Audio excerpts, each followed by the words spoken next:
uniguse tena. Renouvelle ma Jioni vie ya tout leo soir. unitembelee tena. Visite-moi encore. Omba Bwana. Prie Omba bien-aimé, Bwana. prie Inua bien-aimé. sauti yako na ombe Bwana. Élève ta voix, commence à prier le Seigneur.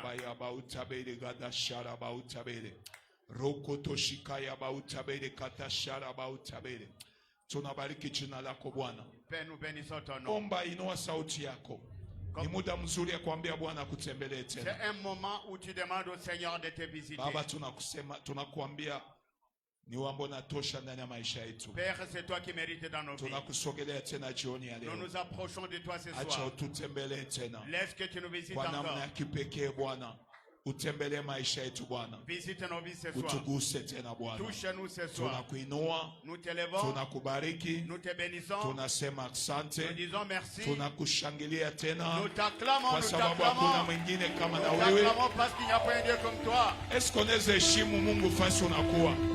Umwambie unakuwa juu ya maisha yangu. Unakuwa juu ya magonjwa, unakuwa juu ya madhaifu yangu. Mahali huko unashimama, unashangilia Bwana wa mabwana, unashangilia mfalme wa wafalme, unashangilia ule ambaye anatosha, ule ambaye anaenea, ule ambaye ameamua kutembelea maisha yako. Anastahili makofi yako, anastahili shangwe yako, anastahili mabudu yako jioni ya leo. Haleluya. Katika jina la Yesu. Katika jina la Yesu. Amen. Amen. Amen. Amen. Karibisha watu wanne watano, wakaribishe tena. Mwambie umefanya vizuri kuwapa. Mungu akutembelee jioni ya leo. Ambia Mungu akutembelee jioni ya leo. Dis-lui que le Seigneur te visite Hauko ce soir. nasema bien, mwambie Mungu Parle à akutembelee lui, tu jioni lui ya dis leo. que le Seigneur te visite ce soir. Amen. Amen. Mungu akutembelee jioni ya leo. Que le Seigneur te visite ce Kwa soir. namna ya kipekee. Unaweza keti. Tu peux t'asseoir.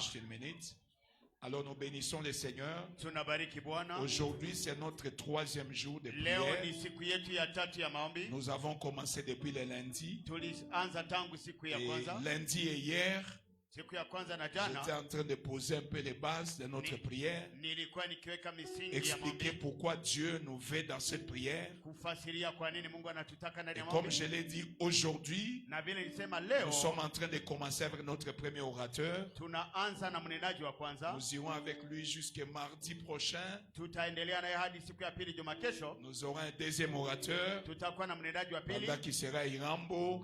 wakati atakuwa Irambo Et il reviendra encore pour la suite na atarudia hapa et kwa pour la mambo fin ya- de ce programme. kwa kumaliza hii mpango. Alors, nous, comme nous l'avons annoncé, Kama vile tuliwatangazia, nous avons l'honneur de recevoir l'homme de Dieu. tuna furaha ya kumpokea mtu wa Mungu. Il s'appelle Élise Kabanga. Anaitwa Elisha Kabanga. Il est docteur de ministère. Yeye ni mwalimu wa neno. C'est notre fils. Yeye ni mwana wetu, C'est-à-dire c'est votre frère. yani ni ndugu yenu. Amen.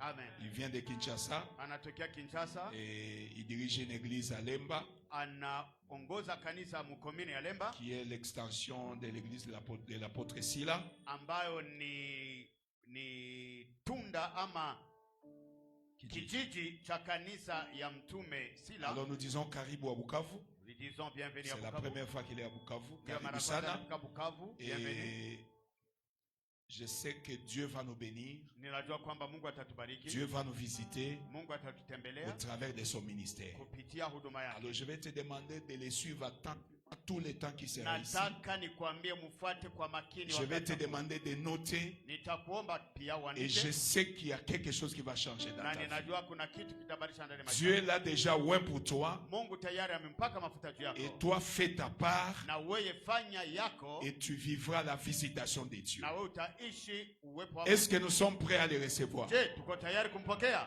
Ah, apparemment ton amen là.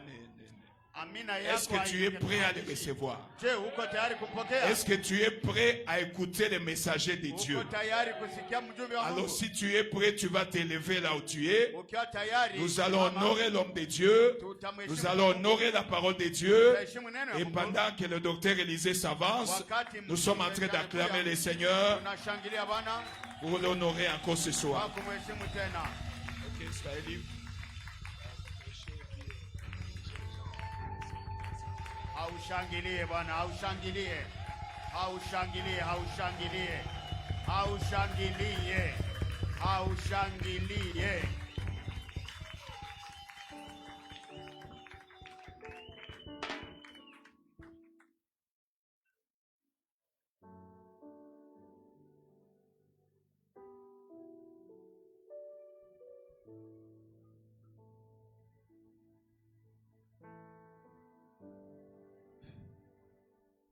Gloire à notre Seigneur.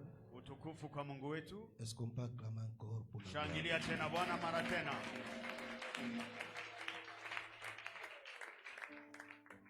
Oh, merci Jésus. Merci Jésus.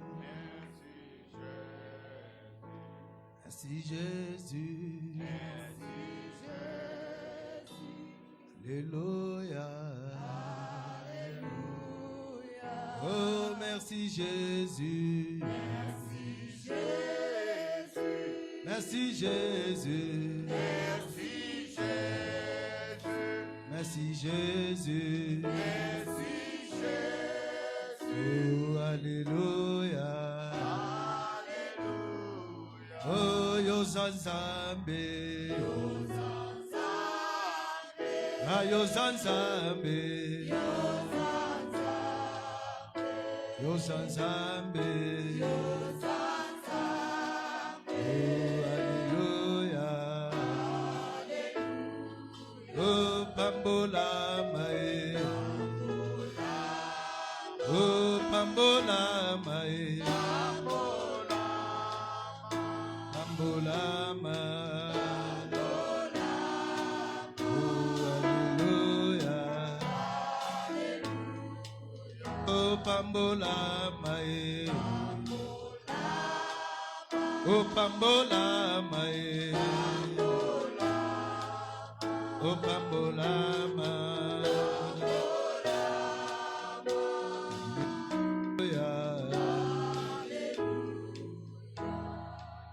Sois béni, toi qui vis au siècle des siècles. Ambao unaishi milele na milele. Toi qui règnes au milieu de ton peuple. Ambao unatawala miongoni ya taifa lako. Toi qui dis un mot et wewe unasema neno na inatimilika. Toi qui appelles à l'existence les choses qui n'existaient pas. Wewe unaita kitu kisipokuwa kinakuwa. Toi le maître des temps et des circonstances. Wewe Bwana wa majira na nyakati. Nous te rendons gloire et grâce, Seigneur. Bwana, tunakurudisha utukufu. Nous te bénissons à cause de ta présence au milieu de nous. Tunakubariki ajili ya uwepo wako miongoni mwetu. Règne et domine, Seigneur. Tawala, tawala, tawala. Parle-nous cet après-midi. Zungumzia kila mmoja wetu jioni ya leo. Car nous voulons t'écouter comme un disciple écoute son maître. Maana tunataka kukusikiliza kama vile mfuasi anasikiliza mwalimu wake. Prends le contrôle de cet auditoire. Shika mamlaka mahali hapa. Pour la gloire de ton nom. Ajili ya utukufu wa jina lako. En ton nom, Seigneur. Kwa jina lako Bwana. Nous disons Amen. Tunasema amina. Est-ce qu'on peut acclamer une fois de plus? Shangilia tena Bwana. Alléluia. Amen. On peut s'asseoir. Tunaweza keti. Que le Seigneur soit loué. Na Bwana apewe sifa. Je rends grâce à Dieu. Ninamubariki Mungu. Par rapport à sa bonté et son amour. Ajili ya wema wake na upendo wake. Qui nous fait en ce jour de se retrouver Dieu.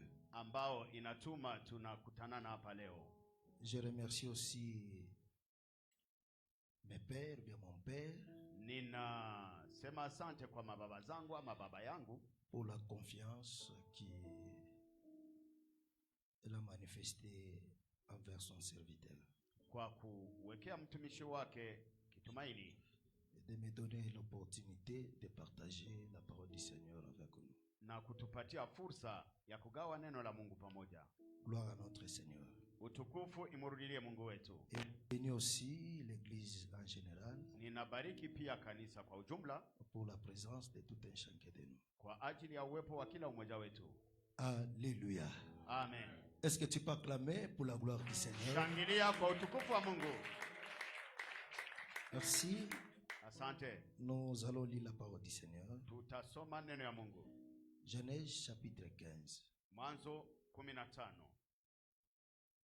le verset 13 à 16. Mwanzo 15, 13 hadi 16. Mwanzo 15, 13 hadi 16. Quelqu'un peut nous aider avec la lecture? Karibu Papa Freddy. Lisons Genèse 15, du 13e au 16e verset au nom de Jésus. Amen. Et l'Éternel dit à Abraham, Na wa milele akamwambia Abrahamu, sache que tes descendants seront étrangers dans un pays qui ne sera point à eux. jua kwamba wana wako watakuwa wageni katika nchi fulani ambayo haitakuwa yao. Ils y seront asservis et on les opprimera pendant 400 ans. Watawatesa uko miaka 400. Mais je jugerai la nation à laquelle ils seront asservis, Lakini nitahukumu lile taifa ambalo litawatesa, et ils sortiront ensuite avec de grandes richesses. na baadaye watatoka humo na mali mingi. Toi, Wewe tu iras en paix vers tes pères, utakufa katika amani tu seras enterré après une heureuse vieillesse. na utazikwa baada ya uzee bora. À la 4e génération, ils reviendront ici, Na kwa kizazi cha 4 watarudi hapa, car l'iniquité des Amoréens n'est pas encore à son comble. Amen. maana mambo ya Morea bado haijaisha. Amina, Alléluia. amina.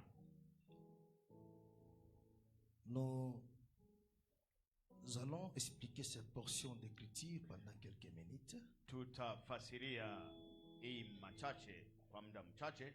Et puis ça va nous donner des sujets de prière. Taifa lake Juste pour nous faire du bien, kwa kututendea mema, pour nous bénir kwa kutubariki et accomplir de grandes choses dans nos vies. na kutenda mambo makubwa ndani ya maisha yetu. Et aussi, Chingine, cet homme va obéir à la parole de Dieu. na huyu mtu akaheshimu neno ya Mungu Il sortit et il partit. na akatoka akaenda. Et si vous lisez Genèse chapitre 12, chapitre 13, 14 et le chapitre 15, Na ukisoma Mwanzo 12, 13, 14, 15, et on nous explique comment est-ce que cet homme a marché avec l'Éternel. wanatufasiria namna huyu mtu alitembea pamoja na Mungu. Il a vu la main de Dieu dans sa vie. Aliona mkono wa Mungu ndani ya maisha yake, Il aura dans sa vie Sarah. na alikuwa na mke wake Sara. Pendant plusieurs temps, Na kwa muda mrefu que ce couple était frappé d'esprit qu'on appelle la stérilité. na hii jozi lilikuwa halina mtoto. Alléluia. Amen. Il cherchait ce que Dieu fasse quelque chose dans sa vie. Na alitaka Mungu amfanyie kitu ama jambo fulani ndani ya Que maisha. Dieu le visite. Mungu Que awatembelee. Dieu le livre. Mungu awafungue. Alléluia. Amen. Un jour, le Seigneur chercha comment conclure l'alliance avec Abraham. Na siku moja Mungu akatafuta kufanya agano pamoja na Abrahamu. Dans la maison d'Abraham, il y avait un certain Eliezer.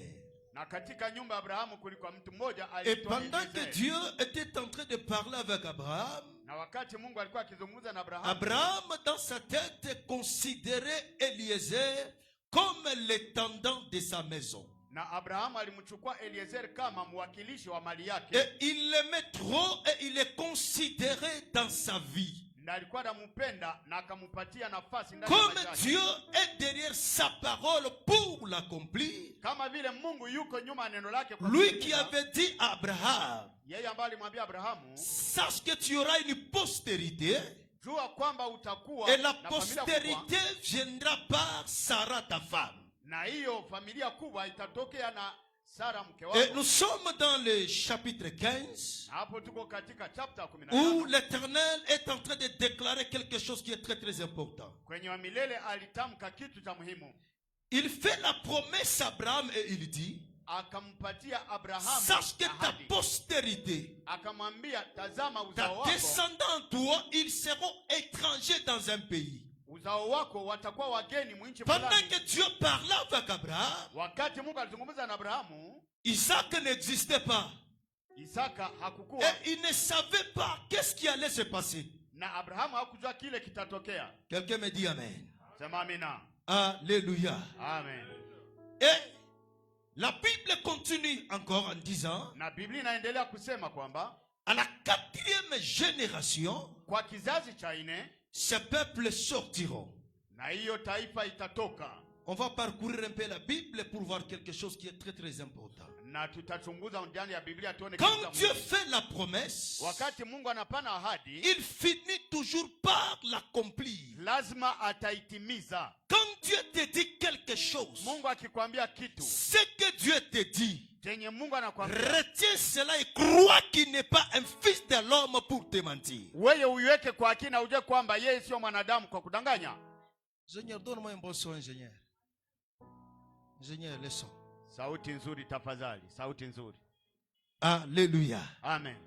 C'est comme ça que le bon Dieu Ni hapo Mungu a commencé à marcher avec Abraham. akaanza tembea na Abrahamu.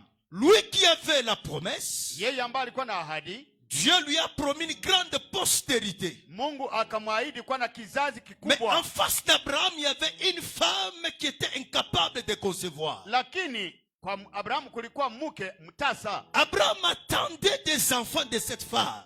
Abrahamu alisubiri ule Chaque mke fois mtoto que wa Dieu watoto. parlait avec Abraham, Kila wakati Mungu akimzungumzia il Abrahamu parlait avec Sarah na azungumza na Sara, et ils écoutaient la pensée de Dieu. na walisikia wazo ya Mungu. Leur problème était que quand Dieu parle aujourd'hui, Shida yao ilikuwa wakati des wanasema mecs, ils leo arrivent à expérimenter la parole de Dieu dans leur vie. eti kesho waone kitu ambacho waliahidiwa, Et ça a pris assez du temps. lakini ikakamata muda mrefu. Gloire à notre Seigneur. Utukufu kwa Mungu wetu. Et Dieu déclare ceci, il dit, Na Mungu anasema hivi, sache que ta descendance, toi, jua kwamba kizazi chako ils seront étrangers pendant 400 ans. watakuwa mwinchi mgeni Où miaka ils 400, seront opprimés par leurs oppresseurs. na kule watateswa. Mais quand vous lisez la Bible très bien, Lakini ukisoma Biblia vizuri, Israël a fait au moins 430 ans. na utagundua kwamba Israeli kule muutumwa alifanya miaka Je vais 413. t'expliquer le pourquoi de la prolongation de 30 ans de plus. Nitataka nikufasirie kwa nini kulizidika miaka 13. Alléluia. Amen. Genèse chapitre 16, le verset 1. Mwanzo 16 mstari wa kwanza.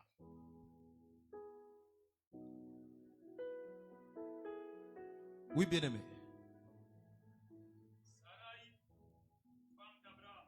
Sara mke wa Abraham hakumpa mtoto. Alikuwa na mjakazi wa kutoka Misri, aliitwa Agar. Prends le verset 16. 16. Abraham était âgé de 85 ans. Na Abrahamu alikuwa wa 86 ans. wa miaka 86 Lorsqu'Agar enfanta Ismaël à Abraham. wakati Agar alizaa Ismaili. Cet homme avait la promesse de Dieu. Huyu mtu alikuwa na ahadi ya Mungu. Sarah savait très bien Na Sarai que Dieu alijua kwanza, leur avait promis un enfant. Sarai alijua kwamba Mungu aliwaahidi mtoto. Tellement que les choses traînaient, Na kuona kwamba vitu vilikawia, Sarah va proposer à son mari, na Sara akamwambia mume wake, prends ma servante, kamata kijakazi wangu fais un enfant avec elle. na uzae naye C'est mtoto. comme ça que Ismaël est venu au monde. Ni hapo Ismaili Mais alizaliwa. Ismaël n'était pas dans le plan de Dieu, Lakini Ismaili hakukuwa mpango ya Mungu. car Dieu disait à tout moment, Maana Mungu alisema kila leo, c'est de Sarah que tu auras une postérité. ni kupitia Sarai utapata kizazi. Genèse chapitre 17. Mwanzo 17. Quand Dieu te dit quelque chose, il faut cultiver la patience. Wakati Mungu anakuambia kitu, Bwana uvumilie. Tu dois être patient dans ta vie, Lazima ukuwe mvumilivu ndani ya maisha yako. car Dieu ne visite pas des hommes et des Mana- femmes qui ne sont pas patients. Maana Mungu hatembelee watu ambao hawana uvumilivu. Écoutez la pensée de Dieu. Sikiliza wazo ya Mungu. Genèse 17, Mwanzo 17 le verset 1. mstari wa kwanza.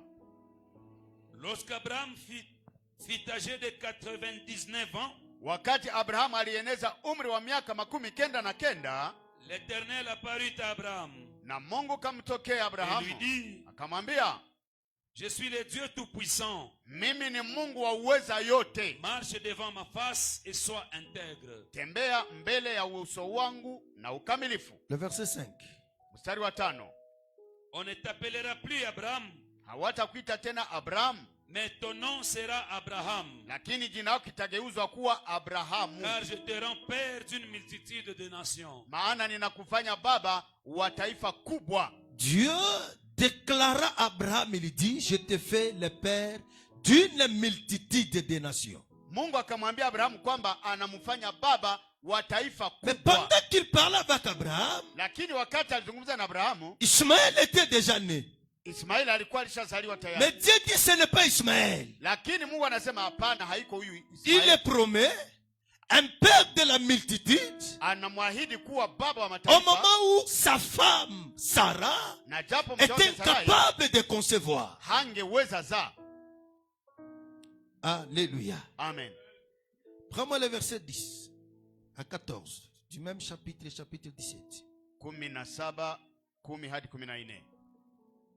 C'est ici mon alliance que vous garderez entre moi et vous, Na hapa ndiyo mtakuwa na agano mimi na nyinyi, et ta postérité après toi. na uzao wako baada yako. Tout mâle parmi vous sera circoncis. Kila mtoto wa kiume atatahiriwa. Vous vous circoncirez et ce sera un signe d'alliance entre moi et vous. Mutatahiriwa, na hiyo itakuwa dalili ya agano kati yenu na mimi. À l'âge de 8 jours, Na kwa siku 8 tout mâle parmi vous sera circoncis.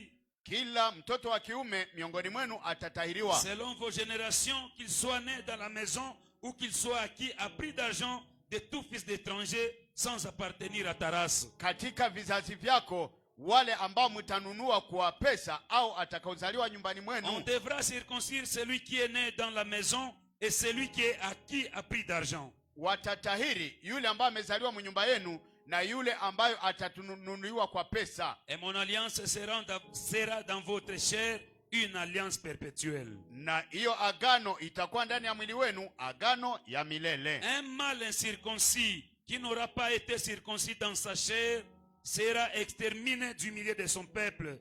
Il aura violé mon alliance. Na yule wa kiume ambao hatatahiriwa atatolewa ndani ya ile kusanyiko yenu, na atakuwa ameenda kinyume na agano yangu.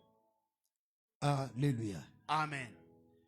Dieu conclut l'alliance avec Abraham. Mungu anafanya agano na Abrahamu, Il lui donne les signes d'alliance comme la circoncision. akamupa kutahiriwa kama dalili ya agano. C'est ça, les signes d'alliance que Dieu avait établis avec Abraham. Ile ndiyo kielelezo cha agano Mungu alifanya na Abrahamu. Jusqu'ici, Abraham vit toujours dans la promesse de Dieu. Hapo Abrahamu alikuwa ngali anaishi ndani ya ahadi za Mungu. Genèse 21, Mwanzo 21, le verset 1 à 5. 1 hadi 5. L'Éternel se souvint de ce qu'il avait dit à Sarah. Un instant. Tafadhali. L'Éternel se souvient de ce qu'il avait dit. Mungu akakumbuka kile alisemaka. Et l'Éternel accomplit pour Sarah ce qu'il avait promis. Attention, suivez-moi. Mfuate vizuri pale. Dieu prend d'abord le temps de parler. Mungu anajikamatia muda na anazungumuza. Quand Dieu te communique sa pensée Wakati Mungu anakuambia wazi ou yake sa volonté, au utashi wake, retenez ceci. uweke hii. Dieu Mungu est derrière sa parole pour l'accomplir. yuko nyuma neno yake kwa kutimiza. Peu importe tes comportements, Ingawaje hali Insiste utajishika bien. ndani. peu importe ta façon de vivre sur la terre, Ingawaje hali ambayo unaishi mwa hii dunia. Dieu ne se repent pas de ses dons.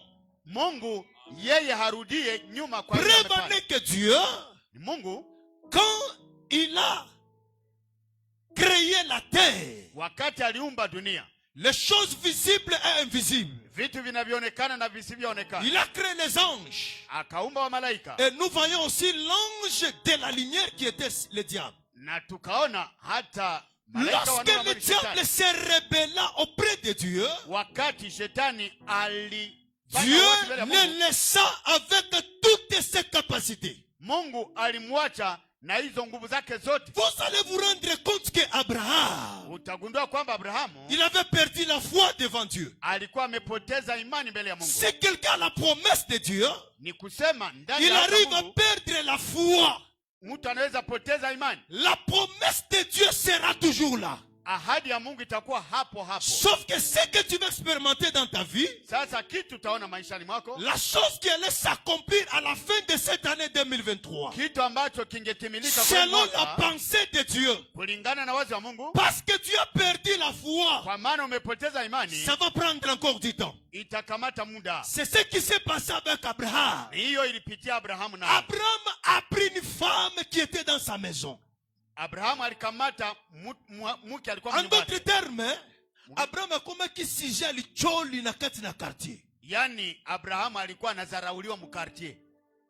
Imagine toi le chef Sasa angalia kiongozi de la maison, chef wa nyumba il prend maintenant sa bonne anakamata mchakazi wa ule et il engrosse la bonne. na anamuweka mimba. Qu'est-ce que les gens vont dire dans les quartiers? Watu watasema ile fasi mnaishi. Abraham et Sarah, Abrahamu na Sara dans les quartiers, c'était terrible. mkartie ilikuwa mambo ya ajabu. Mais écoutez, Sikiliza, laisse que les gens parlent de toi toutes choses qu'ils veulent dire. acha watu waseme wakusengenye venye Il y wanataka. a une chose Kuna kitu moja, que les hommes ne maîtrisent pas. kuna kitu watu hawajui. Dis-moi amen très fort. Amen. Ce que les gens ne savent pas, Chenye watu hawajui c'est ce que Dieu te dit quand tu es seul. ni chenye Mungu anakuambia ukiwa wewe mwenyewe. Ils peuvent te critiquer. Wanaweza Ils peuvent te mépriser. wanaweza Ils kudharau, peuvent te dire n'importe quoi. wanaweza sema kila Te kitu, taxer pour un païen. wanaweza kuita mpagani, Quelqu'un qui ne connaît pas Dieu. mtu mwenye hajui Mungu. Même celui qui est à tes côtés là. Hata mwenye yuko Il pembeni peut yako dire n'importe quoi. anaweza sema kila Mais kitu, attention bien aimé. lakini fanya angalisho mpendwa, Cette nuit ici, hii usiku wa leo tu ne sais pas qu'est-ce que Dieu lui a dit. haujui chenye Mungu alimwambia. S'il y a quelque chose qui échappe aux gens, Kama kuna kitu ambacho watu c'est ce hawajui, que Dieu nous dit lorsque tu es seul avec ton ni Dieu. kile kitu Mungu anatuambia wakati tuko na Les yeye gens mwenyewe. parlaient d'Abraham et de Sarah, Na wakati mais anazungumza na ils ne Abrahamu na Sara, savaient pas ce que Dieu avait dit à ce couple. watu hawakujua chenye Mungu aliambia wale watu. La Bible déclare maintenant, Biblia inasema sasa, l'Éternel notre Dieu, na Mungu il wa s'est milele souvenu d'Abraham et de Sarah. akakumbuka Abrahamu na Sara. Je prie que le Seigneur se souvienne de toi. Naomba Mungu akukumbuke. Avant que la marche de prière ici prenne fin, Kabla hatujamaliza hii maombi, le Dieu qui t'avait fait la promesse, Mungu ambaye alikupa jahadi quand tu étais encore petit, wakati ulikuwa mchanga, quand tu as donné ta vie à Dieu, wakati ulipatia le maisha yako Dieu Yesu, qui t'avait parlé, Mungu aliyekuzungumza, ce Dieu-là, huyo Mungu se souvienne de sa parole, akumbuke neno qui se lake, souvienne de toi et qui te fasse du bien. akukumbuke na kutendee mema. La Bible dit ceci, Biblia inasema l'Éternel se souvient de ce qu'il avait dit à Sarah. Mungu akakumbuka kile aliambiaka Sara, Et l'Éternel accomplit pour Sarah na Mungu akamtendea Sara ce qu'il avait promis. ile alimwahidi. Qu'est-ce que Dieu t'avait promis? Mungu alimwahidi nini? Le temps que tu es en train de passer, tango zole kisa oyo, Hii muda eza unapitisha tango oyo zoze l'accomplissement ya nani? Ya Nzambe. ni muda huko na ngoya utimilika kwa mambo ya Mungu. Alléluia. Amen. L'Éternel a fait quoi? Mungu alifanya nini? Il s'est souvenu. Akamkumbuka. Le verset 2. Oui. Mstari wa pili. Sarah devint enceinte Sara akabeba ujauzito. et elle enfanta un fils Abraham. Quand Dieu se souvient de quelqu'un, Wakati Mungu anakumbuka mtu, c'est pour le faire du bien. ni kumtendea mema. Elle enfanta un fils Madame et Abraham papa, dans sa un instant. vieillesse. Un instant. Quand Dieu se souvient de quelqu'un, Wakati Mungu anakumbuka mtu, il vient faire des choses. anakuja kufanya mambo mawili. Regardez. Angalia. Il dit à Saül, Anaambia Moi, Dieu, je me suis souvenu Mimi Mungu nimekumbuka de ce que Amalek faisait à mon peuple vile Amaleki alitendeaka taifa langu lorsqu'il sortait de l'Égypte. wakati walitoka Misri. Amaleki a attaqué ce peuple. alishambulia Dieu taifa dit, Israeli. Mungu je anasema me souviens maintenant. nakumbuka sasa, Toi sors, wewe Saulo va exterminer ce peuple. uende kuwafyeka umalize. Dieu peut se souvenir de toi pour te frapper. Mungu anaweza kukumbuka kusudi akupige. Alléluia. Amen. Quand tu combats l'œuvre de Dieu, Ukipiganisha tu combats ton frère, unapiganisha ndugu tu yako, combats ta soeur. unapiganisha Sache ndugu que yako, Dieu est en train de voir. ujue Mungu iko naona. Quand l'Éternel se souvient de toi, Wakati Mungu anakumbuka, cette fois-ci, viens avec le fouet. ile wakati anakuja ndio na fimbo. Ici, Dieu se souvient d'Abraham. Hapa Mungu alimkumbuka Abraham, Il se souvient de Sarah anakumbuka Sara pour le faire du bien. kwa kuwatendea mema. Je veux que Dieu se souvienne de toi pour te faire du bien. Nataka Mungu akukumbuke na kutendea mema. Qu'il se souvienne de cette église. Akumbuke hii kanisa. Quand Dieu se souvient de nous, Mungu c'est juste asikukumbuka pour nous restaurer. ni kutuweka upya, C'est juste pour nous visiter. ni kututembelea, C'est juste pour nous bénir. ni kutubariki. Papa, continue. Endelea. Elle enfanta un fils Abraham dans sa vieillesse, Akamzalia Abrahamu mwana wa kiume au temps katika uzee, fixé dont Dieu lui avait parlé. Au temps fixé dont Dieu lui avait parlé. kwa muda ulikuwa umeshimikiwa na Mungu alimzungumzia. Il faut attendre le temps de Dieu. Inabidi usubiri muda wa Mungu. Si le temps de Dieu n'est pas encore là, Kama muda wa Mungu haujatimia, il ne faut jamais forcer la main. Bwana usikaze Tu kaze, dois attendre le temps de Dieu. lazima usubiri muda wa Mungu. Si le temps de cette église c'est maintenant là, Kama muda wa on kanisa ne va pas forcer les choses. hatutakaza vitu Car nous hivyo. avons la promesse de Dieu. Kama tunasubiri muda wa Nous Mungu, savons ainsi dit l'Éternel. tunajua asema Quand Bwana, le temps de Dieu s'accomplit dans ta vie, wakati muda wa Mungu inatimilika ndani ya maisha yako, ça se fera sans que tu puisses intercéder. itaonekana bila wewe kuomba, Parce que le Seigneur viendra juste pour accomplir sa promesse dans ta vie. maana Mungu atakuja kutimiza ahadi zake ndani ya maisha yako. Des fois, le Seigneur ne nous fait pas du bien parce qu'on a trop prié. Kuna wakati mwingine Mungu atutendee mema juu tuliomba sana. Moi, j'ai toujours dit, si Dieu nous fait du bien parce qu'on prie, Na nasemaka mara mingi, kama Mungu anatutendea mema juu tunaomba, Dieu n'allait plus exaucer les gens. Mungu hangejibu tena watu, Et on ne devrait plus venir ici prier. na hatunge kuyaka tena kuomba. Mais Dieu nous fait du bien Lakini Mungu anatutendea mema parce que c'est son devoir. kwa sababu ni jukumu yake. C'est ça. Njoo kweli, Il te fait du bien parce que tu l'as accepté. anakutendea mema kwa sababu umemkubali wewe.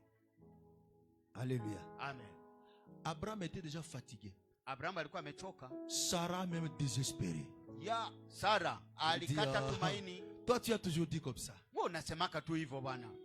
Ces choses ici, j'ai commencé à écouter quand j'étais encore jeune. Nilianza bisikia niko petit. Regarde mon âge maintenant. Angalia miaka. Une femme de 90 ans. Mwanamke wa miaka 90. Ah, Mkokoli. Seigneur, laisse. Bwana, achana ile habari zako. Laisse, laisse, laisse. Achana hizo habari zako. Fatigué. Nimechoka. Il a perdu même la foi. Akapoteza hata imani. Mais si Dieu Lakini kama Mungu a dit quelque chose pour toi, alisema kitu juu yako, même si tu as perdu la foi, hata umepoteza imani, le Seigneur le fera non pas parce que tu as perdu la foi, Mungu il le ataitenda, fera parce que haiko c'est juu sa umepoteza parole. imani, lakini kwa sababu ni neno yake. Alléluia. Amen. Continue, papa. Endelea. Abraham donna le nom d'Isaac au fils qui lui était né, Huyo kijana Abrahamu akampatia jina ya Isaka, que Sarah lui avait enfanté. ambaye Sara alimzalia, Abraham circoncit son fils Isaac, na Abrahamu akamtahiri mwanawe âgé Isaka de 8 jours, akiwa na siku 8. Merci. comme Arrête- Dieu le lui avait ordonné. Arrête-toi même là. Tuachie hata pale. Isaac est né. Isaka akazaliwa. N'est-ce pas vrai? Si ni kweli?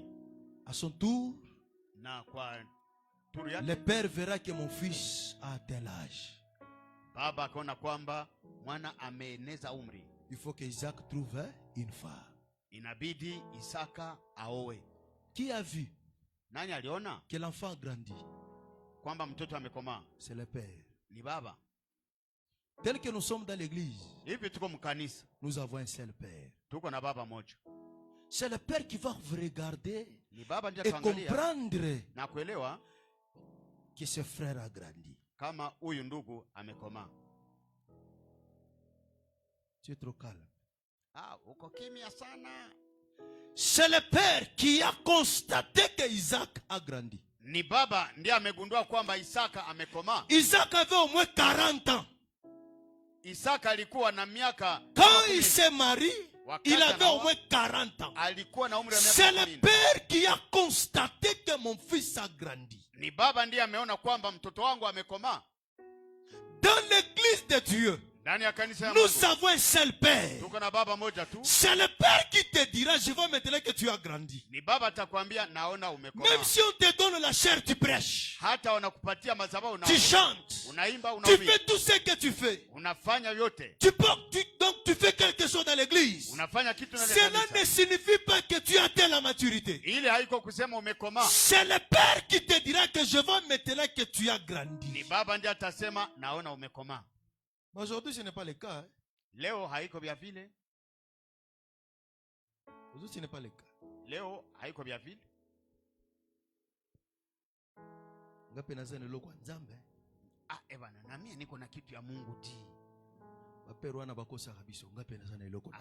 Bavie bana tudanganyaka. Na mimi niko na vitu ya Mungu. Kinshasa, c'est toute une maladie. Kinshasa, to magonjwa inatesa watu kule. Frère, écoutez. Ndugu, sikiliza.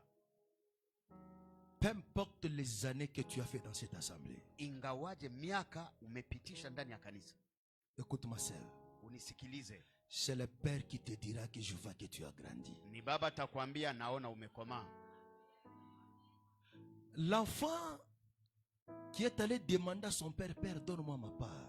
Mtoto aliyeenda kwa baba yake kumwambia unipe yangu sehemu ya mali. Il regardait ses barbes. Aliona ndevu zinakomaa sana. Moi aussi j'ai les barbes comme les barbes du père. Na mie niko na ndevu sasa za pere wangu. Je porte les pantalons comme lui. Na mie navaa suruali kama baba.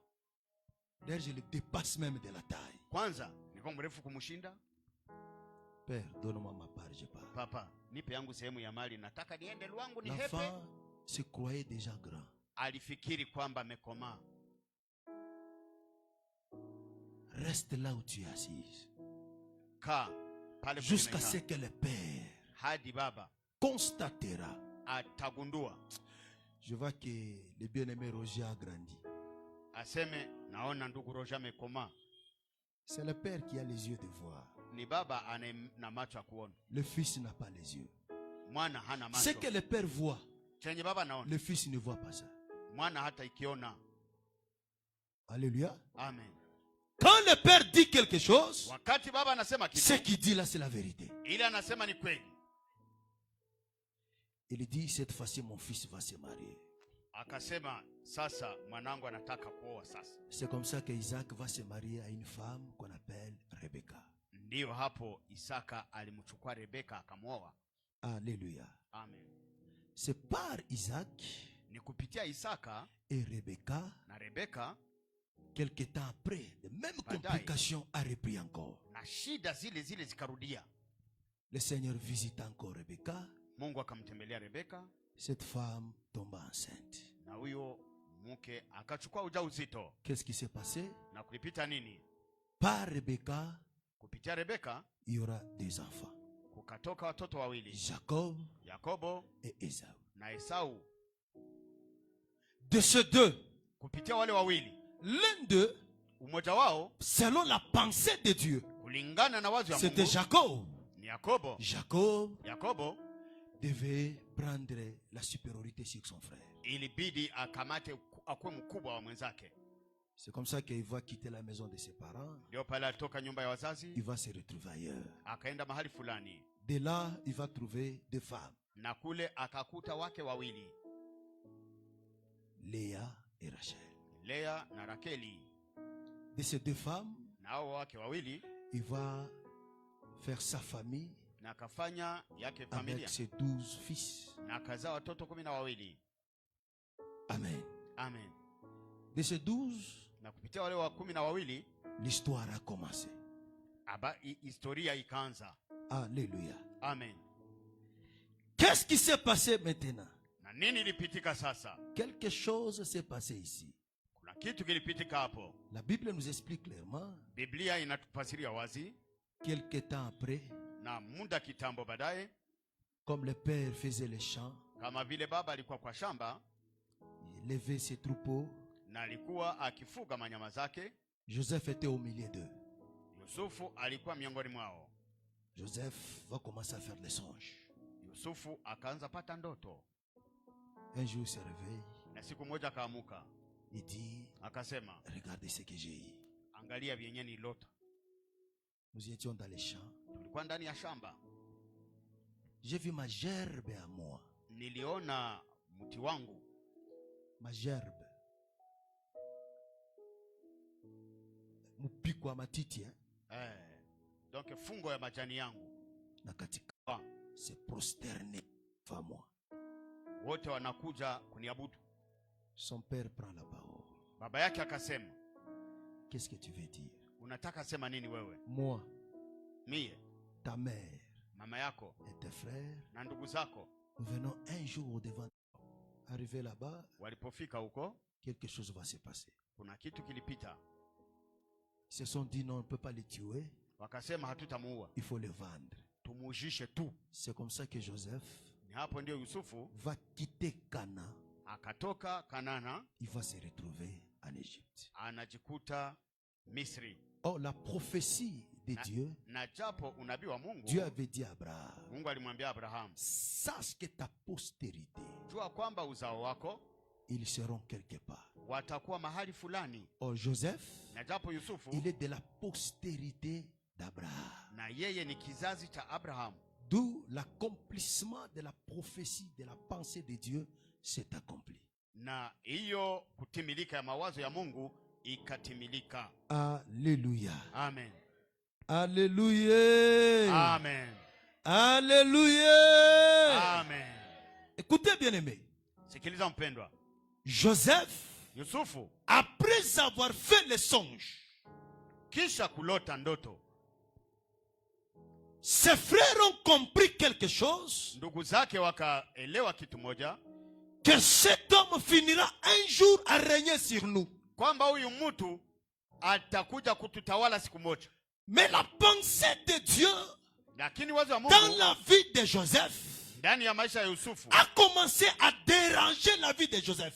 ikaanza kuuzi maisha ya Yusufu. Joseph lui-même ne savait pas comment est-ce que l'affaire ou l'accomplissement de la vision allait s'accomplir. Hata Yusufu hakujua namuna unabii itatimilika. Écoutez, bien-aimés, Sikiliza mpendwa, cet homme était déjà prédestiné par Dieu. huyu mtu alikuwa tayari Il ametayariwa était na Mungu. déjà dans les plans de Dieu. Alikuwa tayari ndani ya mpango ya Mungu. Écoutez, bien-aimés, il y a eu des choses qui se sont prosternées devant Joseph. Kuna vitu viwili ambavyo vimekuja kumwabudu Yusufu. La première des choses, c'était les gerbes qu'il avait vues. Ni hiyo fungo ya majani aliona. Deuxième des choses, Na ya pili, c'était les étoiles du ciel. ilikuwa nyota za mbingu. Oh, selon la pensée de Dieu, Na kulingana na wazo wa Mungu, car Joseph, c'est la personne de Jésus-Christ de Nazareth. kwa maana huyu Yusufu ni picha ya Yesu Kristo. Car la Bible déclare, bien-aimé, Maana Biblia inasema tout mpendwa, pouvoir m'a été donné, utawala wote au ciel tout comme sur la terre. mbinguni na duniani. Tout genou fléchira devant moi. Kila goti litagunja mbele yangu. C'est-à-dire les choses célestes Yaani vitu vya mbingu et les choses na terrestres vitu vya dunia devraient nécessairement s'incliner devant Joseph. ilibidi vikuje kumwabudu Yusufu. Bien-aimé dans le Seigneur, écoutez. Pendwa katika Bwana, sikiliza. J'aime la parole du Seigneur. Napenda neno ya Mungu. La Bible déclare en disant ceci. Biblia inazungumza hivi. Mais à la 4e génération, Kwa kizazi cha nne, Dieu devait visiter son peuple Mungu ilibidi atembele taifa et lake aussi pour les libérer de là. na kuwafungua, kuwatosha huko. Joseph va se retrouver en Égypte. Yusufu akajikuta Misri. De l'Égypte, il va se retrouver dans la prison. na huko akaingia jela. Il ne savait pas comment sortir de la prison. Hakujua namna atatoka ndani ya jela. Un jour dans la prison, Na siku moja iko ndani ya jela, 2 personnes dans la prison, ils ont fait les songes. watu mbili katika jela wakafanya Pendant ils se ndoto. demandaient l'interprétation de la songe, Wakati walikuwa wakijiswali Joseph matafsiri, va intervenir. Yusufu akakuja L'explication du songe akawafasiria s'est ndoto. accomplie tel que Joseph l'avait donné. Mafasirio ikatimilika kama vile vile Yusufu. Le roi aussi de son côté Na mfalme ngambo yake va faire aussi un songe. naye akalota ndoto. Celui qui était avec Joseph dans la prison, Mwenye alikuwa na Yusufu il ndani ya est allé jela voir le roi. akaenda kumwona mfalme. Il dit au roi, Akamwambia mfalme, je connais un monsieur en prison. najua mtu mmoja iko ndani ya jela. Alléluia. Amen. Écoutez bien aimé, Sikiliza mpendwa, ce que tu sais faire, chenye unajua fanya, fais ça trop bien. ukifanye vizuri vizuri sana. Un jour, Siku moja ça va vous amener dans la cour royale. itakuleta katika ikulu ya rais. Entrez dans la cour royale, Kuingia ndani ya ikulu ya rais ça ne nécessite pas avoir des relations. haiombe ukwe na watu wa Mais ce que kukuzogeza, tu sais faire, lakini kile chenye unajua fanya fais ça très bien. kifanye vizuri. Tu sais comment est-ce qu'on a repéré David? Unajua namuna walimgundua Daudi? David savait au moins comment jouer à la harpe. Daudi alijua kupiga nzenze sawa sawa, Mais Joseph ne savait pas jouer à la harpe. lakini Yusufu hakujua kupiga Ce que nzenze. Joseph savait, Chenye Yusufu alijua c'est le don qu'il avait en lui. ni ile karama alikuwa nayo, Interpréter seulement les songes. kufasiria ndoto.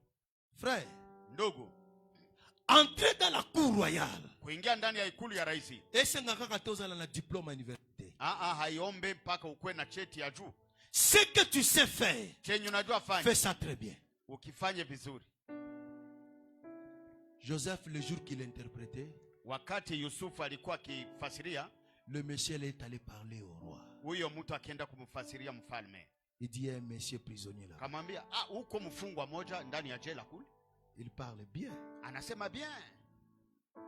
Peut-être tu peux l'expliquer. Wenda unaweza kumwambia hii Il mambo peut te yako, donner l'explication. wenda anaweza kufasiria byako. De la prison Kwa à la jela royauté.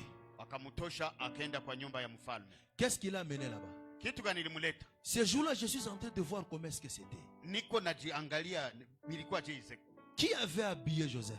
Nani alimuvalisha Yusufu? Le président. Ni rais.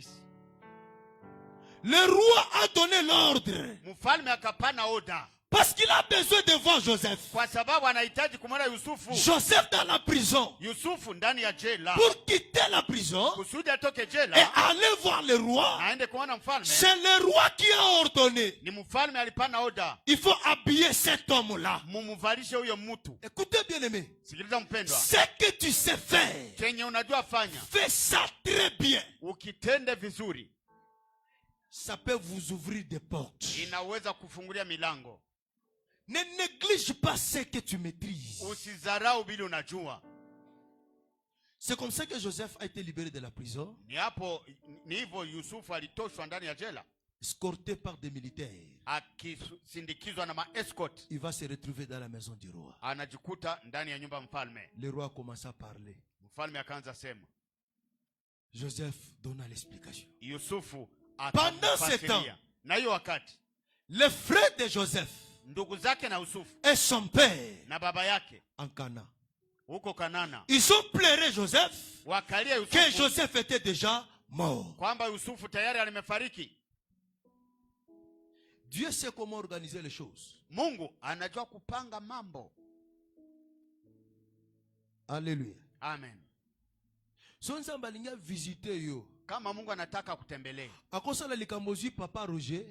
Papa anaweza Roger bosani makambo yango. anaweza kufanya kitu Papa Roger atasahau, Pour que les frères de Joseph kusudi ndugu zake na Yusufu quittent Cana watoke Kanana pour aller en Égypte. waende Misri. Dieu lui-même Mungu mwenyewe était le metteur en scène. ye peke ndiye alivipanga hivyo. Qu'est-ce qui s'est passé? Kulipitika nini? Le roi fait un songe. Mfalme anafanya Il a ndoto, vu 7 vaches maigres. aliona ngombe Il saba ne comprenait pas Cela expliquait quoi? Hakuelewa ni nini. Joseph donnait l'explication. Yusufu akamupa. Il a compris maintenant qu'il y a la famine qui s'annonce. Akaelewa kwamba kuna njaa inakuja. Kuko njala ya hatari inakuja. Qu'est-ce qu'il faut faire? Tutafanya nini? Joseph a donné des stratégies. Yusufu akamupatia mbinu. Dieu lui-même était derrière ça. Mungu mwenyewe alikuwa nyuma ya hizo mbinu. Joseph a été retenu. Yusufu akabaki hapo.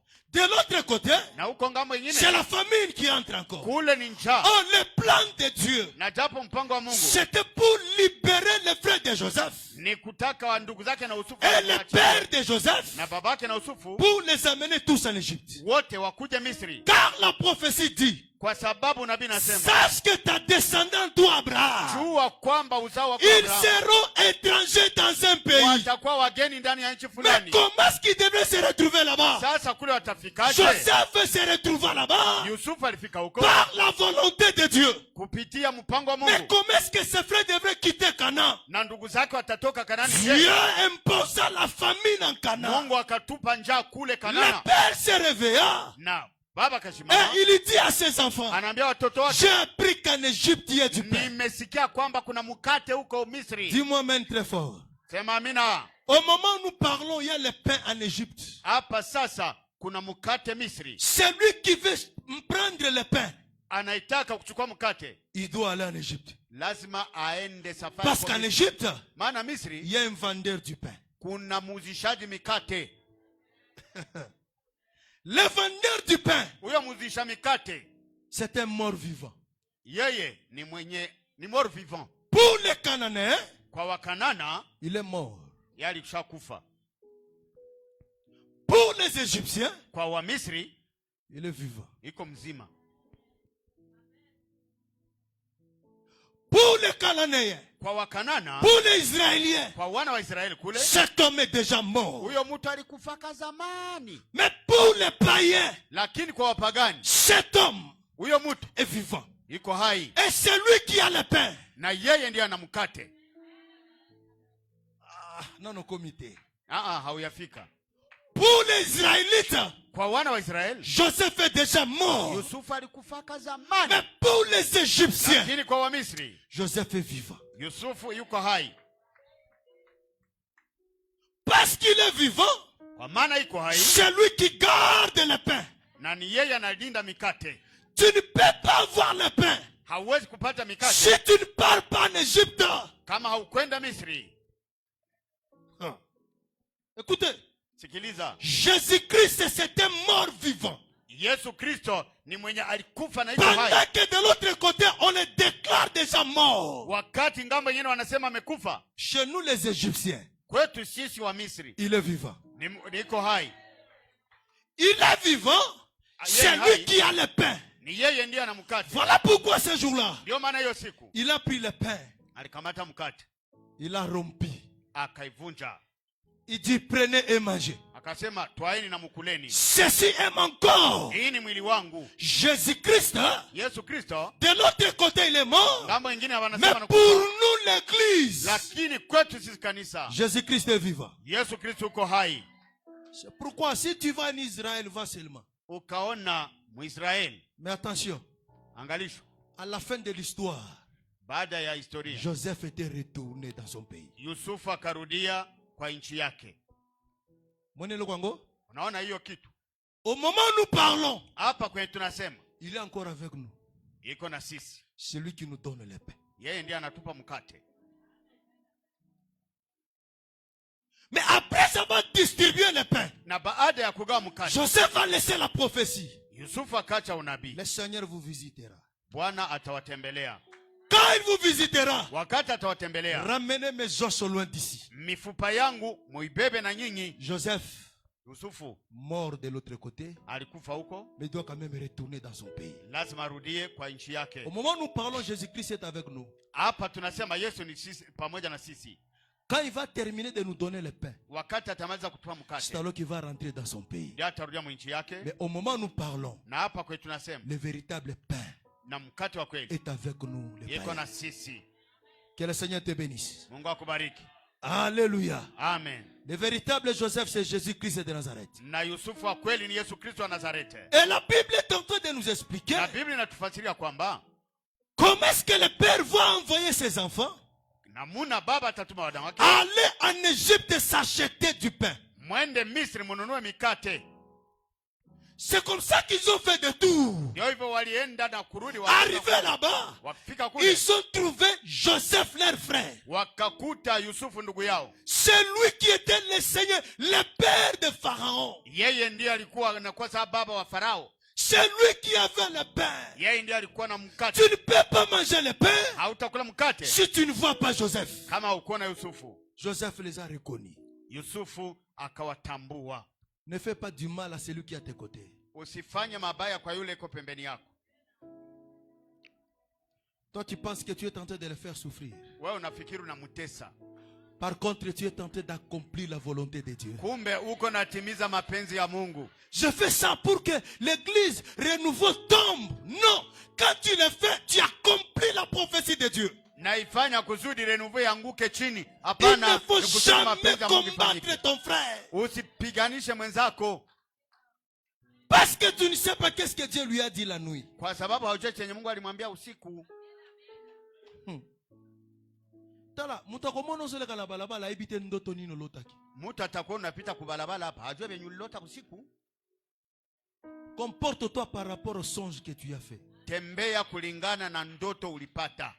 Tu n'as rien dans la poche, Hauna kitu mfuko, mais tu marches comme quelqu'un qui a beaucoup d'argent. lakini unatembea sama mwenye Tala, na pesa. okay, bisika bateka kamitu kawana. Bale unaenda fasi wanaosha vitu gari. Là t'as bien. Unafala bien. Au combien Unafika. Ça c'est combien? Hii gari ni ngapi? Tu fais ça, c'est par rapport à ce que Dieu t'a fait voir. Unaifanya kulingana venye Mungu amekuonesha. Est-ce que tu peux démarrer un peu? Tu peux démarrer. Temare kwanja. Kusa funguo. La poche non à $10 ezate. Kumbe mfuko wapi litoboka zamani. Tu te comportes ainsi, c'est par rapport à ce que Dieu t'avait dit. Unatembea hivyo kulingana na venye Mungu alikwambiaka. La Bible dit, Biblia inasema quelque temps après, na muda kitambo baadaye les frères de Joseph ndugu zake na Yusufu et leur père na baba yao se sont tous retrouvés. en wote Égypte. wakajikuta huko Misri. Ce que Dieu avait dit à Abraham, Chenye Mungu alimwambia Abrahamu c'est accompli. ikatimilika. Mais il dit ceci, Akasema, j'aimerais clôturer. nataka nimalize. La prophétie dit, Unabii nasema ils seront assujettis pendant 400 ans. watateswa miaka 400.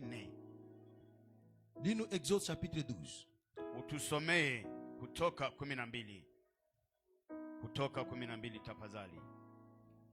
Exode chapitre 12. 40 à 41. 40-41. Disons au nom de Jésus. Amen. Le séjour des enfants d'Israël en Égypte fut de 430 ans. Écoutez, 430 ans.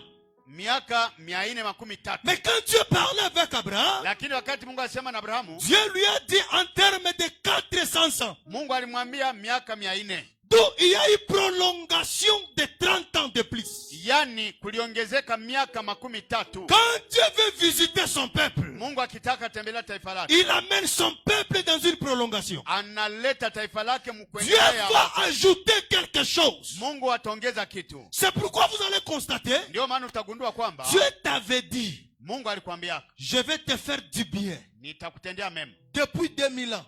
tangu 2000. Aujourd'hui, Leo 2000 combien? 2023. 2023. Quand tu vois ça, tu te dis, Ukiona hivyo unasema, le Seigneur trompe. Mungu alidanganyaka tu. Depuis qu'il m'avait dit, Tangu aliniambiaka. 5 ans déjà passés. Miaka 5 ilishapita, sione kitu. Ça c'est quoi? Hii ni kitu gani? Attention. Fanya angalisho. Dieu dit 400 ans. Mungu anasema miaka 430. Mais ici ils ont fait combien? 400, lakini wakafanya miaka 430. 430 ans. 430. Il y a l'ajout de 30 ans de plus. Miaka 30 ikaongezeka. Pourquoi ça? Kwa nini? Écoutez. Sikiliza. Parce qu'on parle de la visitation divine. Kwa sababu tu wanazungumzia kutembelewa Dieu, ni Mungu. Mungu, c'est un Dieu d'amour. Mungu ni Mungu wa upendo. Ah, il est merveilleux. Mungu ni wa ajabu. Écoutez ce qui s'est passé. Sikiliza vya vilipita. Tu as terminé? 40 ans. Oui. Et au bout de 430 ans, Na les kwa, jours même, toutes les armées de l'Éternel sortirent du pays d'Égypte. na kwa miaka 413 wana wa Israeli wakaondoka toka Misri. Alléluia. Amen.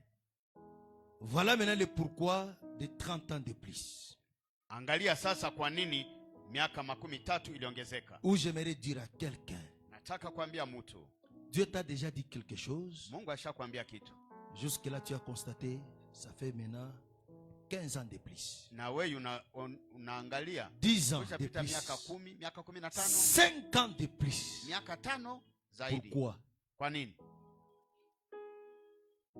Israël se retrouva en Égypte Israeli ajikuta huko Misri sous la domination de Pharaon akitawaliwa na Farao pendant 400 ans. kwa muda wa miaka 400. Mais à leur sortie, Na kwa kutoka nous constatons qu'ils ont totalisé au moins 430 ans. tunagundua kwamba waliketi huko kwa miaka 413. Pourquoi les 30 ans de plus? Kwa nini miaka 13 iliongezeka? Écoutez, Sikiliza. le chiffre 30 nous parle des rachats. 13 Le inazungumzia chiffre kukombolewa. 30 13 nous parle des rachats. hiyo kununuliwa. Pourquoi je dis ça? Kwa nini nasema? Lorsque Judas Iscariote Wakati Yuda Iskariota a vendu le Seigneur aliujisha Yesu, au prix de 30 cycles, alimujisha les souverains Tena makumi tatu. sacrificateurs na kuhani mkubwa vont prendre cet argent. walikamata hela Ils se sont dit ceci: wakasema, ça c'est le prix du sang. hii ni On ne peut pas Gharama ya mettre damu. cet argent ici dans les trésors. na hii pesa haiwezi kuingia katika hazina. Achetons un champ. Tununue shamba. D'où les 330 cycles. Na hiyo C'était Pesa. le prix d'un champ qu'on avait acheté. ilikuwa gharama ya shamba Selon iliyonunuliwa. 1 Corinthiens chapitre 3, le verset 9, Kulingana wa Korinto wa la kwanza moja Bible kenda, déclare: vous êtes le champ de Dieu. Biblia inasema nyinyi ni shamba la Alors, Mungu. les 30 ans de plus, Hiyo miaka 13 Dieu zaidi, était en processus de sauver un peuple qui est en Égypte, en Mon- Israël, Mungu, en Égypte. Mungu alikuwa katika hali ya kwenda kuokoa Vous watu allez wa Misri. constater que Utagundua à la kwamba sortie d'Israël, kwa kutoka ya Israeli, Dieu n'a pas sauvé seulement les Israélites. Mungu hakuokoa tu wana wa À Israeli. leur sortie, il y avait un peuple des nations qui était au milieu d'eux, Kwa kutoka qu'on kuko taifa appelle les lilitoka, ramassis. ambao wanaita Tous les ramassis, waliolokotewa, c'était des nations qui étaient au milieu d'eux. walikuwa wa mataifa walikuwa La mbele yao. raison de la prolongation des 30 ans, Na walikuwa ndani ya Dieu hali ya voulait sauver un peuple qui était au milieu. Mungu alitaka kuokoa D'où taifa la lilikuwa ndani. délivrance d'Israël, Ndio maana où l'agneau qui a été immolé, au cet mwanakondoo agneau n'était pas immolé uniquement pour Israël. haku L'agneau était immolé pour deux peuples. mwanakondoo Ce aliyetolewa juu peuple-là, ya c'était taifa mbili. Israël. Ni wana wa Israeli Et autre peuple, c'était les nations. na wale D'où mataifa. la mort de l'agneau Kwa kifo cha qui mwanakondoo a été sacrifié, ambao tué alitolewa, entre les deux nuits, alitolewa ndani ya ule parlait de usiku. la personne de Jésus-Christ, hein, Na qui wakati Yesu devait Kristo mourir pour sauver les deux peuples. ilibidi akufe kwa D'où kutoka la kwa taifa mbili. prolongation de 30 ans. Ndio maana kuongeza miaka 13. La deuxième des choses, Na jambo la pili, écoutez, sikiliza, Dieu attendait la naissance d'un libérateur. Mungu alisubiri wa kufungua watu azaliwe. Dès que Moïse n'était pas encore là, Kabla Musa hajakuwa pale, Israël n'allait pas sortir. Israeli hangetoka. Il a fallu que Dieu Ilibidi Mungu attend la naissance de Moïse. asubiri kuzaliwa kwa Musa. Car Kwa maana Moïse, Musa, c'est bien lui qui avait la charge, le fardeau dans le plan de Dieu. il était l'homme providentiel. Katika mpango wa Mungu ni Musa ndiye alikuwa na jukumu. Laisse-moi te dire ceci. Kufanya kazi. Ce que tu es en train d'attendre maintenant. Hii uko nasikia leo. Tu te dis la prophétie a traîné. Unasema unabii imekawia. Tu es à l'attente de l'homme providentiel. Uko nasubiri mtu wa kukusaidia. Tant que cet homme n'est pas encore né, kabla huyo mtu hayazaliwa, tu ne seras jamais visité. Hautatembelewa. Qu'est-ce que tu attends? Unasubiri nini? Quand tu regardes ta vie, ukiangalia maisha yako, tu marches dans la crainte de Dieu. Unatembea ndani ya tu mènes une bonne vie. Unaishi maisha mazuri. Une vie de sanctification. Maisha ya utakaso. Mais pourquoi la prophétie tarde? Lakini kwa nini unabii nakawia? Écoutez, sikiliza. Depuis que Dieu t'avait parlé, jusqu'à aujourd'hui, il y a 10 ans. Leo kuna miaka 10. 10 ans. Miaka 10. 10 ans. Miaka 10, miaka 2. Il ne faut pas se décourager. Usichoke. Il y a quelqu'un que tu es en train d'attendre. Kuna mtu ambaye Mungu anasubiri. Lobelanga mena bien. Sema amina vizuri. Est-ce que tu peux acclamer pour la gloire de Dieu? Shangilia utukufu wa Mungu. Tu es à l'attente de l'homme providentiel. Uko nasubiri mtu wa kukuzogeza. Tant que Moïse n'était pas encore né, kabla Musa kuzaliwa, Israël n'en est pas sorti. Israël haingetoka. Je dis à quelqu'un, l'homme providentiel, mtu wa kuzogeza, même Pharaon est incapable de le tuer. Hata Pharaon hatamuua. L'homme que Dieu a envoyé sur ton chemin pour te faire du bien, même les sorciers de Bukavu, il ne peut pas les toucher. Pharaon avait la vie de Moïse entre ses mains. Pendant ce temps-là, on tuait les enfants. Les enfants des Hébreux et puis des garçons. Quand Dieu a préparé les choses, écoutez bien aimé, aucun sorcier ne peut pas les toucher. Parce que cet homme providentiel, il est envoyé par Dieu pour te faire du bien. Alléluia. Amen. Moïse a beaucoup mis kwa Pharaon. Musa alikomala ndani ya nyumba ya Farao. Pourquoi Pharaon était incapable de le tuer? Kwa nini Farao alishindwa kumuua? Non. Hapana. Les 40 ans étaient déjà accomplis. Miaka 40 ilikuwa tayari imeenea. Les 400 ans. Ile miaka 400 était déjà accompli. Ilikuwa tayari imeenea. Mais il ne pouvait pas sortir. Lakini hawangetoka. Pourquoi? Kwa nini? Parce que l'homme providentiel n'était pas. Kwa sababu mtu wa kuwazogeza alikuwa hayazaliwa. L'homme providentiel c'était Moïse. Mtu wa kuwatosha ilikuwa Musa. Il faut attendre que Moïse grandisse. Nabidi akomae kwanza. Le temps que tu as l'attente que Moïse grandisse, wakati Mungu anasubiri Musa akomae, les jours passent. Na siku zinapita. La prophétie qui allait s'accomplir cette année, na ahadi ambayo ingetimilike mwaka, tellement que Moïse vient de connaître sa naissance aujourd'hui. Na hivi leo ndio Musa anazaliwa, tu vas constater l'ajout des jours. Utaona kwamba siku zitajumulishwa. La prolongation. Siku zitaongezeka. Dans la prière tu pries en train de pleurer, Seigneur, 5 ans déjà. Miaka 5 hii siaona kitu. Bwana 10 ans déjà, Seigneur. Miaka 10 inapita. Même toi-même. Hata wewe peke. Qu'est-ce que les gens vont dire de moi? Watu watasema nini? Je t'annonce ce soir. Na kutangazia jioni ya leo.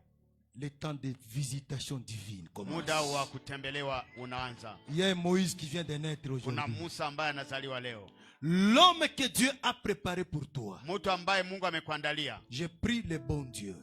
Naomba Mungu. Même s'il est aux États-Unis, hata kama iko Amerika, le Seigneur va l'amener auprès de toi. Mungu atamleta karibu na wewe. Parce que c'est lui qui a la clé. Kwa sababu yeye ana funguo. C'est lui que Dieu a choisi pour te faire du bien. Ni yeye Mungu amechagua kutendea mema. L'homme providentiel. Mtu ambaye atakuzogeza. Donc les 30 ans de plus. Na hiyo miaka zaidi. Dieu est en train de préparer quelqu'un pour te faire du bien. Mungu anaandaa mtu akukutendea mema. D'où? Jo, n'aie pas de soucis. Usibabaike. Seigneur, même toi. Oh, Mungu atawe peke.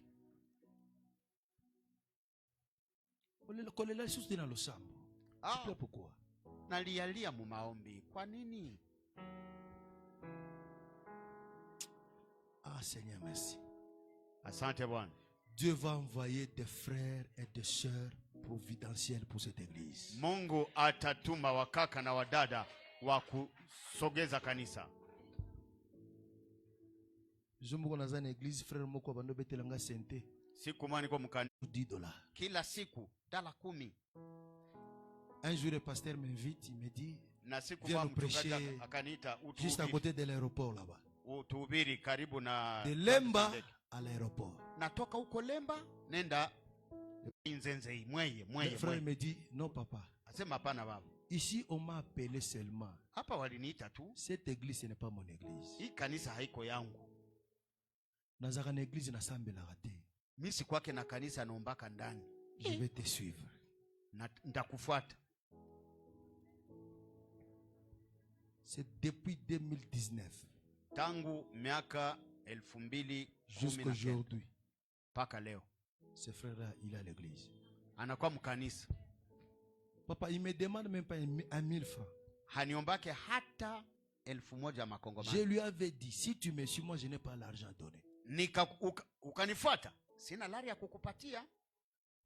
Si tu vas venir pour l'argent, reste. Ukakuya juu ya pesa, usikuye tu. Mais si tu viendras pour glorifier le Seigneur, lakini ukakuja kumtukuza Mungu, viens avec moi. Kuya na mimi. Le frère là, jusqu'aujourd'hui, il est dans l'église. Mpaka leo yo ndugu iko kanisani. J'ai compris. Nikaelewa. Dieu a permis que le premier frère là, Mungu aliruhusu ule ndugu wa kwanza fasse ce qu'il a fait, afanye hivyo yenye alifanya, pour laisser l'espace à une autre personne. Kusudi aachie mtu mwingine nafasi. Il a fallu que Saül arrive à désobéir. Ilibidi Saul aende kufanya pour que ujehuri. Dieu Kusudi Mungu voie David. aone Daudi. Tu as compris la pensée de Dieu? Umeelewa wazo ya Mungu? Il faut que l'autre là fasse ce qu'il a fait. Ilibidi ule afanye venye alifanya, pour que Dieu te voie toi. Kusudi Mungu akuone wewe. L'homme providentiel, mtu wa kuzogezana, Dieu le place sur ton chemin. Mungu atamweka kwa njia yako. Tu peux acclamer puis tu te mets debout. On prie pendant Shangilia Bwana tena unashimama. Alléluia. Amen. Je voulais introduire un peu et demain nous allons avoir du temps. Ilikuwa kiingilio, kesho utapata muda. Il est le Dieu des souvenirs. Yeye ni Mungu wa kumbukumbu. Il est le Dieu qui se souvient de son peuple. Mungu anakumbuka taifa lake. Tu vas dire à Dieu, Seigneur, visite-moi. Utamwambia Bwana, Bwana unitembelee. C'est ce que tu vas dire. Ile ndio utasema, Bwana unitembelee. Shimama kwa miguu yako tafadhali.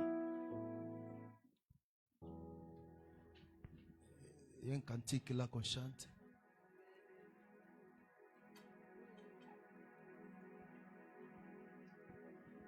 Tembeleye Baba, tembeleye, tutembeleye Bwana, tutembeleye. Lève ta voix et tes mains. Tu dis à Dieu, Seigneur, visite-moi. Visite ma maison, visite ma vie. Visite-moi. Tutembeleye Bwana, tutembeleye. Tutembeleye Bwana, tutembeleye. Tutembeleye Bwana, tutembeleye. Tutembeleye Bwana, tutembeleye. Priez. Dis à Dieu, Seigneur, visite-moi. Dis à Dieu, viens visiter ma vie. Viens visiter mon église. Viens visiter ma santé. Viens me visiter, Seigneur. Lève la voix, parle à Dieu. Lève la voix, parle à Dieu.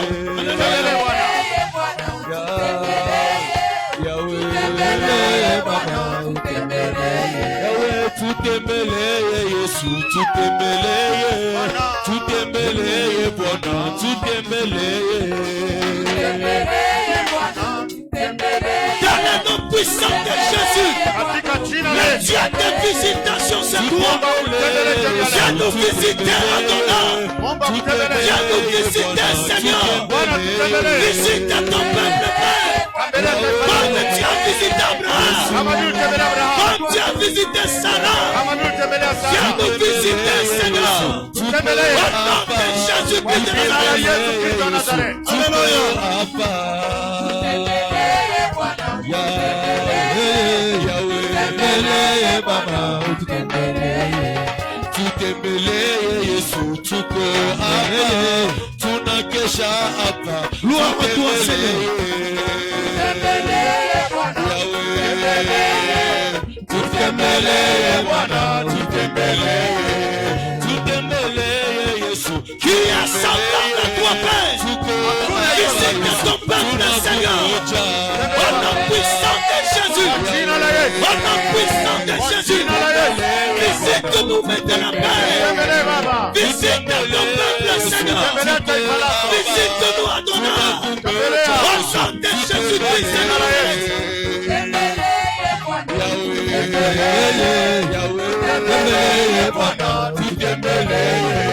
tutembelee Yesu, tunakungoja, shuka pamoja kwetu, tunakungoja. Tutembelee Baba, tutembelee Yesu, tutembelee Baba, tutembelee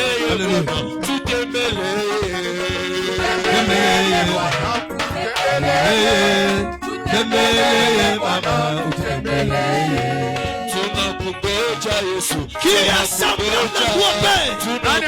Au nom puissant de Jésus. Visite ma soeur. Visite mon frère. Visite mon peuple. Au nom puissant de Jésus.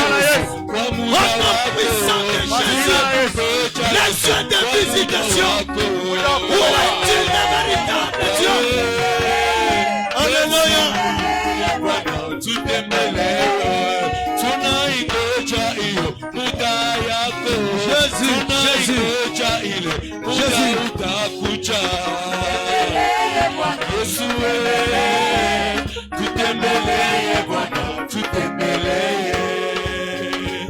Dis à Dieu de visiter ton église.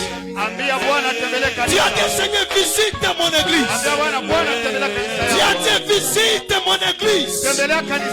Visite le département de l'église. Tu es le Dieu de la restauration. Que Dieu visite ta foi. Que Dieu visite ta maison. Que Dieu te visite, bien-aimé. Comme il a visité Sarah. Comme il a visité Abraham. Que ce Dieu te visite. Prie au nom puissant de Jésus. Gloire à toi, Seigneur. Dieu de visitation, c'est toi. Le Dieu de visitation, c'est toi. Le Dieu de visitation, c'est toi. Visite ton peuple, Adonai. Visite ton peuple, Seigneur. Il est temps de nous visiter maintenant. La visitation qui est décidée de Dieu. Gloire à toi, Seigneur. Gloire à toi, Seigneur. Alléluia.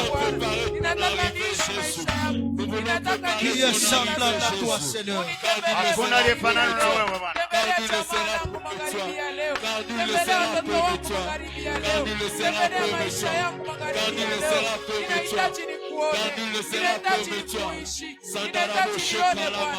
Nous préparons ton arrivée, Jésus. Nous préparons ton arrivée, Yahweh. Nous préparons ton arrivée. Nous chassons que tu vas Merci, cher Saint-Esprit. que tu vas nous visiter. Nous savons que tu vas arriver en sérieux. Nous savons que tu vas arriver dans nos maisons. Nous savons que tu vas arriver dans nos familles. Nous savons que tu vas arriver chez nous. Seigneur, nous voulons préparer ton arrivée. Nous voulons préparer ton arrivée. Nous voulons préparer ton arrivée. Nous voulons préparer ton arrivée. Nous savons que tu vas nous visiter. Nous croyons que tu vas venir. Nous croyons que tu vas venir. Nous croyons que tu vas venir. Nous croyons que tu seras là. Seigneur, nous voulons préparer ton arrivée. Seigneur, nous voulons préparer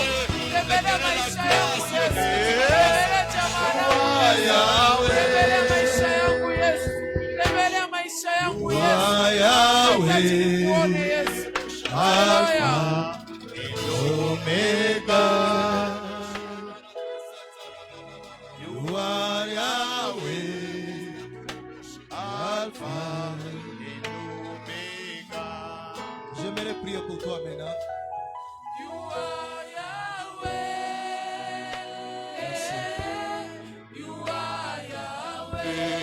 You are Yahweh. You are Yahweh. You are Yahweh. You are Yahweh. Alpha, Alpha, Omega. Jésus. You are Yahweh. Alpha, Alpha, Omega.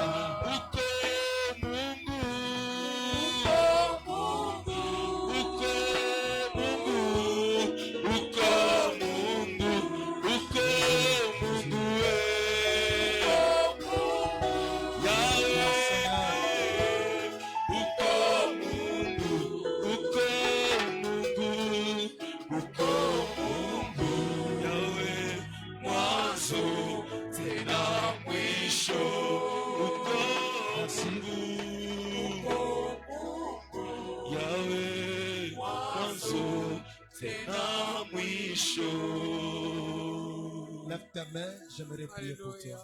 Inua mikono yako juu tafadhali. Jésus, Inua mikono juu, inua mikono juu. gloire.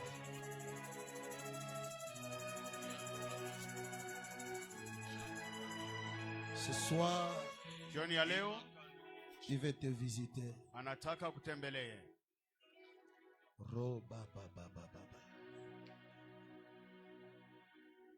Je sens cette atmosphère céleste. Nasikia uvumbi kutoka mbingu. La main de Dieu va te toucher là où tu es. Mkono wa Mungu itakugusa mahali ulipo.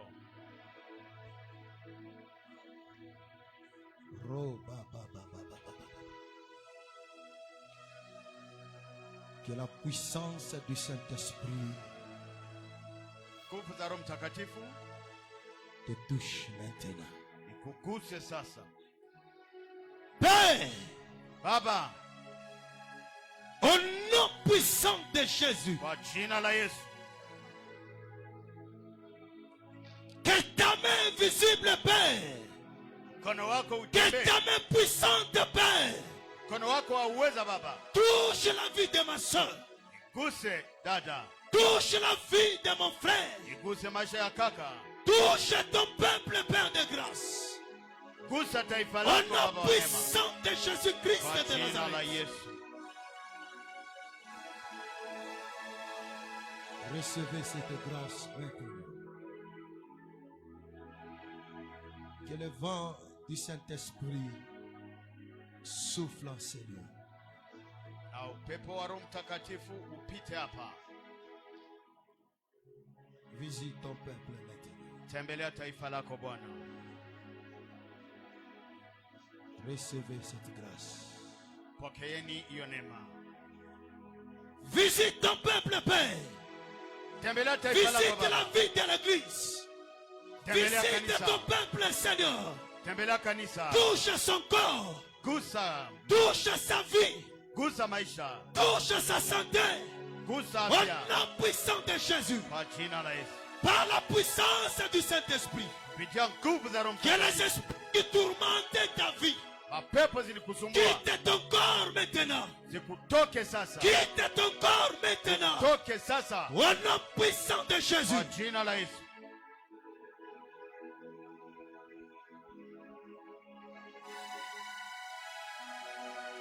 Gloire à toi, Seigneur.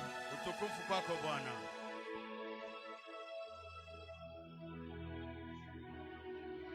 Tu es le Dieu qui délivre. Wewe ni Mungu unayefungua. Tu es le Dieu qui sauve. Wewe ni Mungu ambao unaokoa. Garde le silence. Kaa kimya. Très saint Père, Mtakatifu Baba, bénis ton peuple. bariki taifa lako. Délivre ton peuple. Fungua taifa lako. Visite ton peuple Tembelea taifa lako. par la puissance du Saint-Esprit. Kupitia nguvu za Roho Mtakatifu. Souviens-toi de ton peuple. Kumbuka taifa lako. Souviens-toi de ta promesse. Kumbuka ahadi zako. Accomplissez la paix. Uitimize sasa Baba. Pour la gloire de ton nom. Kwa utukufu wa jina lako. Au nom puissant, glorieux. Kwa jina la Yesu. Et victorieux de notre Seigneur Jésus-Christ. Kwa jina la utukufu na la ushindi la Yesu Kristo. Nous disons Amen. Tunasema Amen. Acclamons le roi des rois. Acclamons le Seigneur des seigneurs. Shangilia Bwana, shangilia Bwana. Shangilia Bwana.